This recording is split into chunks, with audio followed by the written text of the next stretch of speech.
Well, hello everybody, and thank you very much for inviting me to your study group.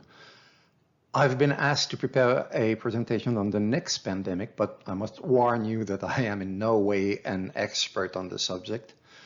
I have a long forgotten background in chemical engineering, but I spent most of my career in information technology. So this is clearly outside of my field of expertise, and so I ask you to please remain critical.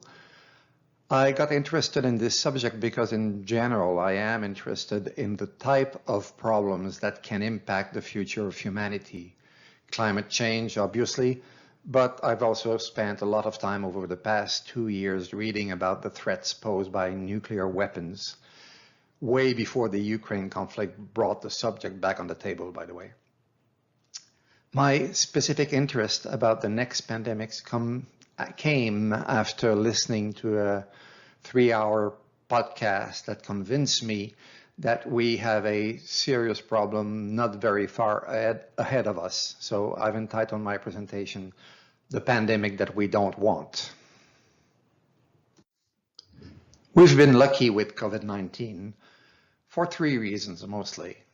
First, the fatality rate of the virus was relatively low at about 1%. I mean, it's easy to find viruses with death rate much higher than SARS-CoV-2. Consider the recent outbreaks, for instance. The SARS outbreak in 2003 had a death rate of about 10%, but symptoms appeared quickly, so we were able to catch each case early.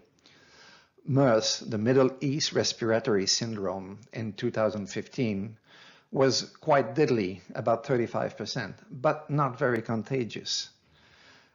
Ebola in West Africa in 2015 killed 10,000 people and had a fatality rate of 50%. But one of the characteristics of Ebola is that by the time a person is contagious, he or she is usually very sick and lying in bed, making it a lot more controllable. One other reason why we were lucky is that the mRNA technology was ready. Now, mRNA vaccines had been tested against rabies in humans in 2013 and against Ebola a few years later. But it is the very recent developments in nanotechnology that allowed to manufacture a safe and efficient vaccine quickly. Had the epidemic occurred 10 years earlier, it could have been much worse. And finally, in his book, The Next Pandemic, Bill Gates mentions that SARS-CoV-2 virus is particularly easy to target because of its configuration. And yet, as you all know, this pandemic has been quite horrible for a lot of people. There were approximately 3 million excess deaths according to the World Health Organization, but I've seen 6 million in other reports. The IMF said that the worldwide cost has been about $12.5 trillion. And one thing that's pretty clear is that our health infrastructures were stretched to the breaking point in many countries. But things could have been much worse. Now, what if COVID had had a 3% fatality rate or a 10% like SARS? Now, let's do a little exercise and imagine a new and improved COVID with a 50% fatality rate. Would this have been as bad or even worse than the Black Death? Well, remember that Black Death never made it to North America or even to Japan, actually. But nowadays, there are certainly no geographical barriers. Because we are very urbanized, we are also much less autonomous, a lot more dependent on our infrastructures. Ask yourself, with a 50% death rate, would anybody leave their family in the morning to join their team in the operating room at Hydro-Quebec? Would water pumps work? Would pipe freeze all over the country?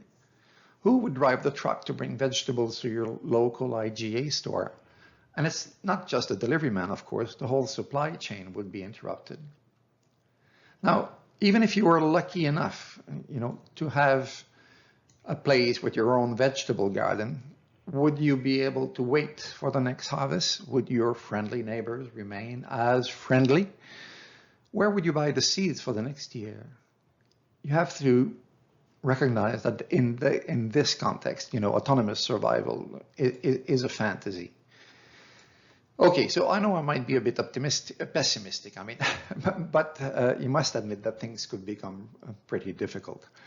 Some people even think that this could be a human extinction level event. All right, so this concludes the light and funny part of my presentation. Let's now move to the scary part. Meet H5N1, also known as the avian flu or the bird flu.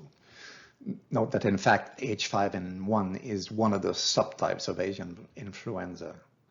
Now actually I'm sure that introductions are not necessary since our guest reputation is quite formidable and you've more than likely heard about it in the newspaper recently.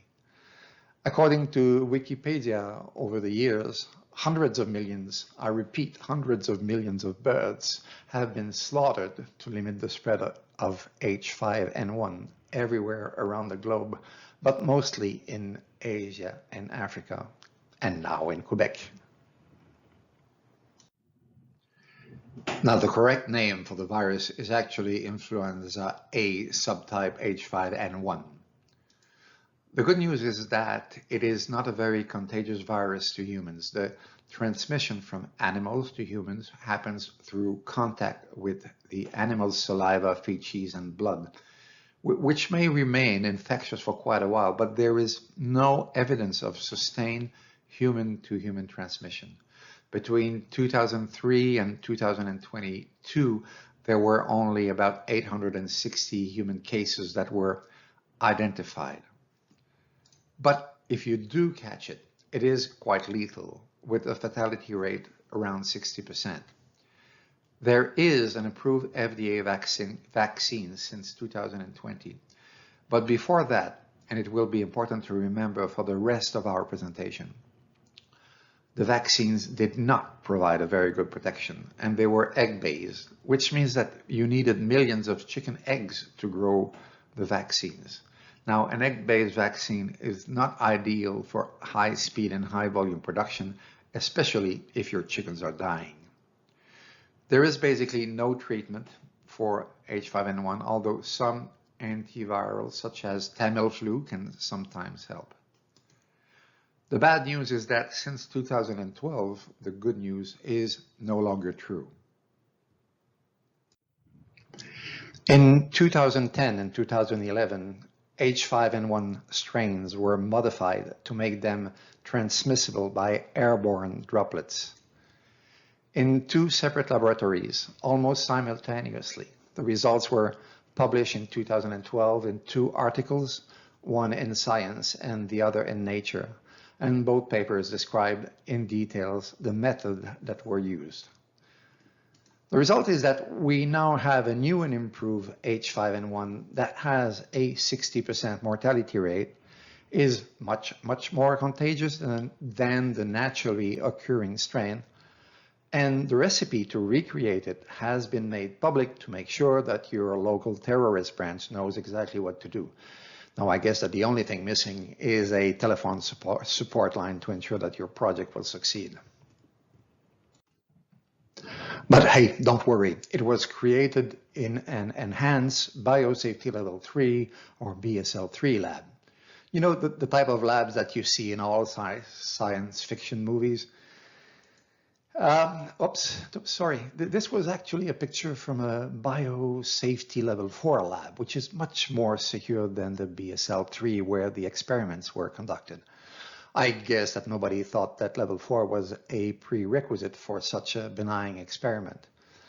Note that BSL-4s aren't perfect either. Like in 2007, foot and mouth disease escaped from a level 4 lab in Purbright in the UK, killing, cattle, sheep, goats.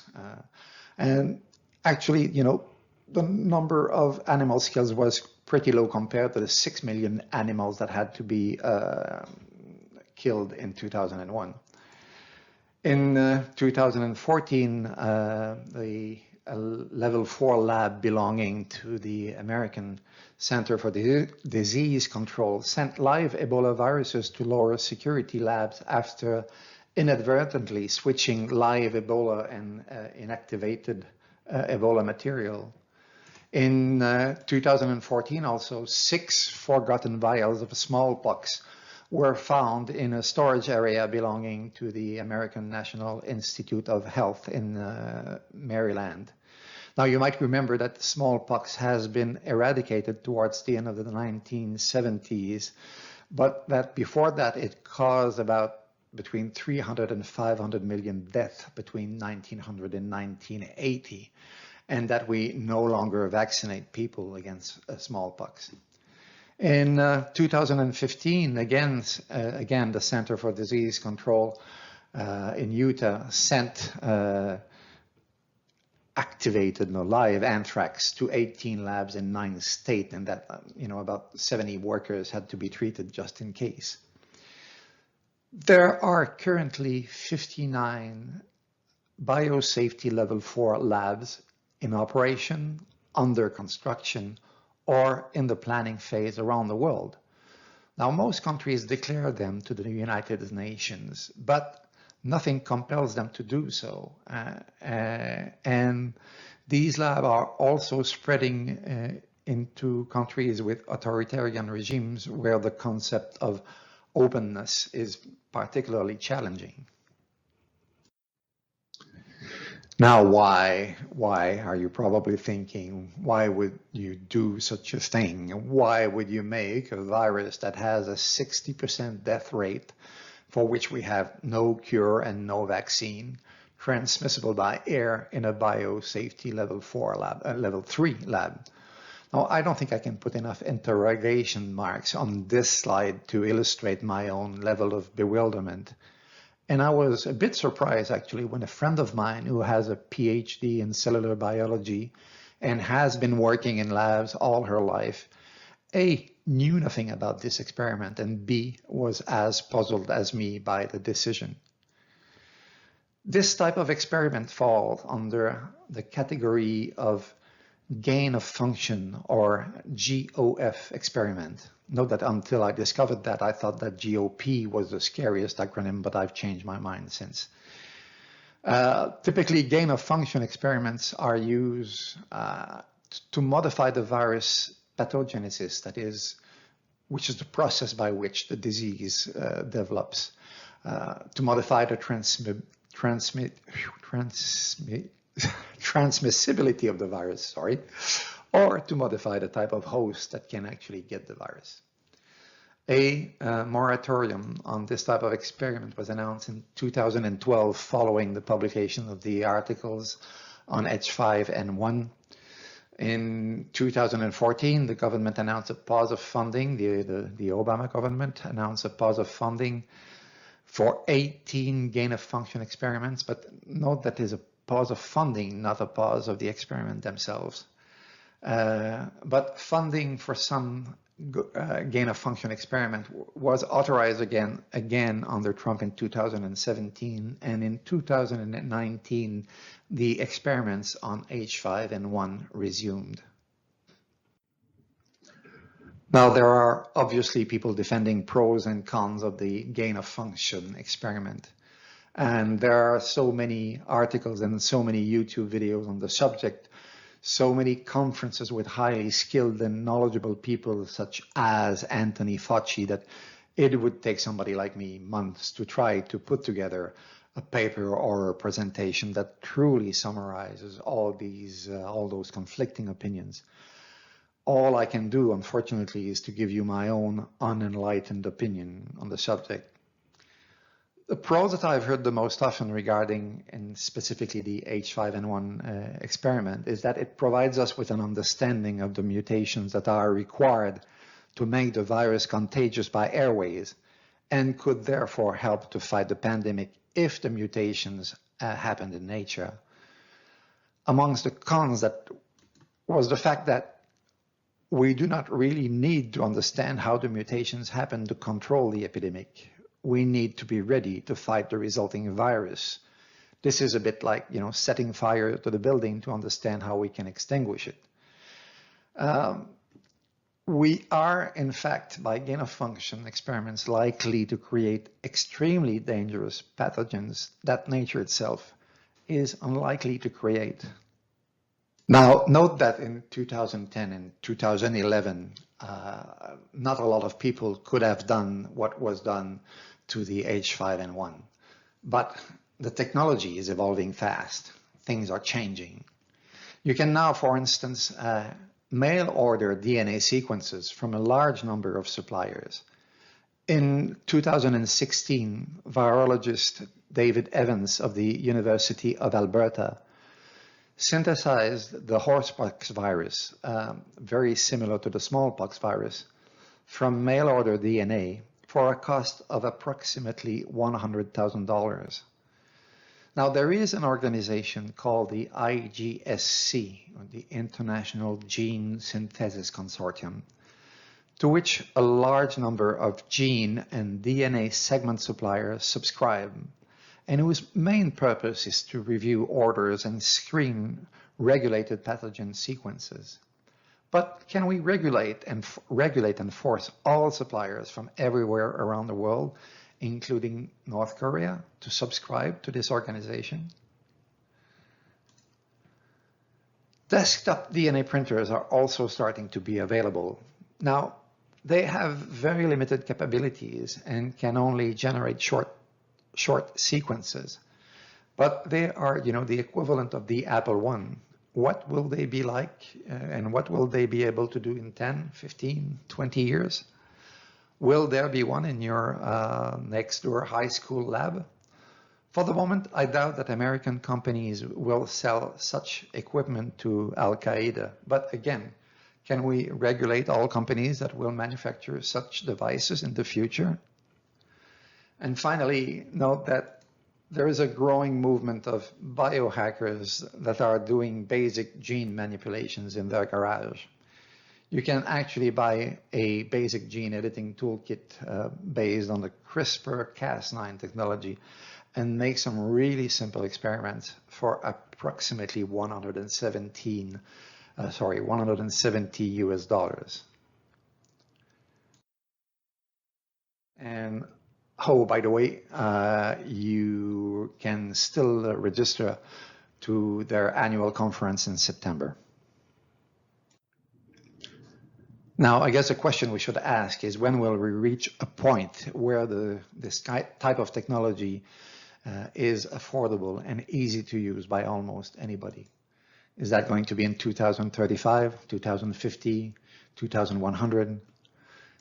In a report that was produced in 2016 by the World Health Organization regarding the horsepox experiment in Calgary, the authors are of the opinion that the experiment, and I quote, did not require exceptional biochemical knowledge or skills, significant funds, or significant time.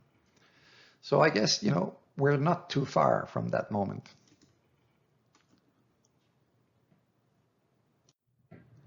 And so if the technology reaches that point in, say, 2035, what do we do on New Year's Eve 2036? Do we celebrate the fact that no accident happened in 2035? What about, 2037, 38, 39, 50? What is the probability that we will reach the year 2050 without a major problem? The world has never had a shortage of doomsday cult such as Aum Shinrikyo, the group that spread sarin gas in the Tokyo subway after 3 unsuccessful biological attacks using anthrax and botulinum toxin.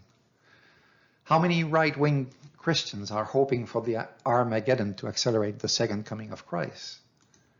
Would Jim Jones have chosen to distribute his Kool-Aid to a broader audience if he could have laced it with smallpox instead of cyanide? Okay, now for all of you who have had the immense pleasure of reading Douglas Adams' Hitchhiker's Guide to the Galaxy, it's time to remember what was written in big red letters on top of the guide. which is don't panic. Now, in my readings, I have come across a large number of knowledgeable people, organizations, associations that are all well aware of the situation and are clearly trying to implement action plans at all levels, states, industries, businesses. In the US in particular, there is a bipartisan defense commission that was formed in 2014. Now, their first report in 2015 called for heavy investment, but did not gain the attention that it deserved. They just published a new report that is called the Athena report, and it calls for an Apollo program for biodefense, referring, of course, to the immense effort that was required to put a man on the moon in 10 years. They are asking for $100 billion over the next 10 years. And note that the report was written by old guard politicians such as Senator Joe Lieberman and Tom Ridge, the former Secretary of Homeland Security under George Bush. These people are clearly not ideologues. It is a 110 pages long report and consists mostly of detailed recommendations. But the executive summary is just a few pages long. And if you have any doubt that these people are worried and pushing for immediate action, it's a very good read. Another good read, in my humble opinion, is Bill Gates' latest book entitled Preventing the Next Pandemic. It contains a wealth of very practical ideas, such as, putting together a global response team, pushing the research on generic antivirus medication, the equivalent of the generic antibiotics that we have. But regarding bioterrorism, however, he says, and I quote, "Now, I am an optimistic person who is naturally inclined to focus on solution. But even I have to admit that it's hard to write a list of responses that feel adequate for the threat of bioterrorism." He recommends, amongst other things, that we use defense investments for that purpose. You've asked me to talk about the next pandemic, and I'm sure that a lot of you thought that I would talk about the fact that climate changes, deforestation, urbanization, and the enormous livestock husbandry required for a growing meat production industry all bring more and more animals into closer contact with humans, and that this in turn increases the likelihood of pathogens jumping from animal to humans. I hope that I've succeeded in showing you that there are also dangers coming from our usage of synthetic biology technology. And the key messages that I would like you to remember are the following. There are experiments being done in labs right now that could have catastrophic impacts on humanity. The safety level of these labs is not homogeneous, and accidents have happened. The technology for doing so is evolving fast and could soon be available to nefarious actors. And finally, there are a lot of people and organizations that are aware of the situation, and they all agree that we need to act fast. I would like to leave you with one of my favorite quotes of all times, one that has been posted at the top of my not very active Twitter page for many years now. This is a quote from the entomologist and biologist E.O. Wilson. "The real problem of humanity is the following. We have Paleolithic emotions, medieval institutions, and godlike technology. Our Paleolithic emotions keep us from worrying about the dangers that are not immediate. Our institutions are tribal and not very good at dealing with global problems. And the godlike technology is certainly on its way." I'm pretty sure that there is little that I can do about any of these three factors, except perhaps convince a few people that the danger is clear and present, and hope that together we can pass the message to our medieval institutions. So if you've enjoyed this presentation, please share it with your friends. I've put a few of my references on the next slide. Thank you.